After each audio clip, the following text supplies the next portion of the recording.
नमस्कार ओडिशावासी।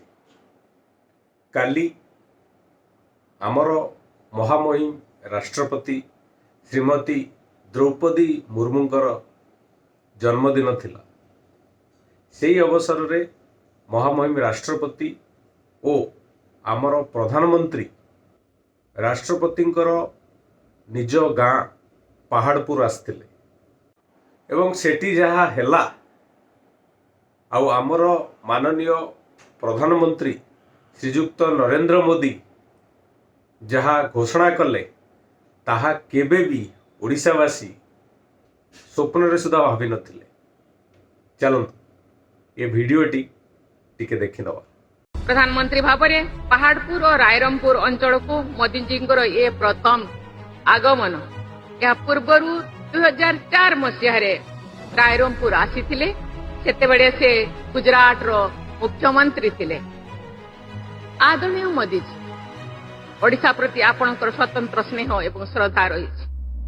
अनेक कार्यव्यस्तता सत्वे आपण एठाकु आसते जो अथक परिश्रम जनता प्रति देश प्रति प्रेम बहुत बहुत साधुवाद जनाऊँ एवं धन्यवाद जनाऊँ। पहाड़पुर ना एबे सूर्य ग्राम हवाक जाउछि। कहीं सेठी प्रति घरे सौर शक्ति उत्पादन हम आ उपरे गोटे प्रोजेक्ट स्टार्ट होछि। आपण माने ये वीडियोटी देखंतु। पहाड़पुर गांव को अब तेजी से सूर्य ग्राम सोलर विलेज के रूप में विकसित किया जाएगा। यानी यहां हर घर में सोलर बिजली बने, इसे सुनिश्चित किया जाएगा।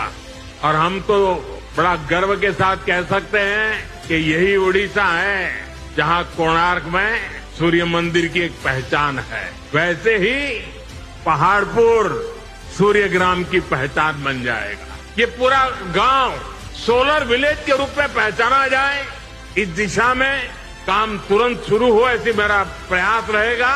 इस अभियान से पहाड़पुर के लोगों को मुफ्त सोलर बिजली भी मिलेगी और ज्यादा बिजली होगी वो उनकी आय भी बढ़ाएगी। सो आमर प्रधानमंत्री को अशेष अशेष धन्यवाद समग्र ओडिशावासी तरफ। आपण माने आपण मानकर मतामत कमेंट माध्यम रे निश्चिंत जणैबे। ये इनफॉरमेशन आपको केमती लगिला मु आपणक मतामत अपेक्षा रही। हाँ, आपन को जदि वीडियोटी भल लगी शेयर करने को जमारू भूलिबे।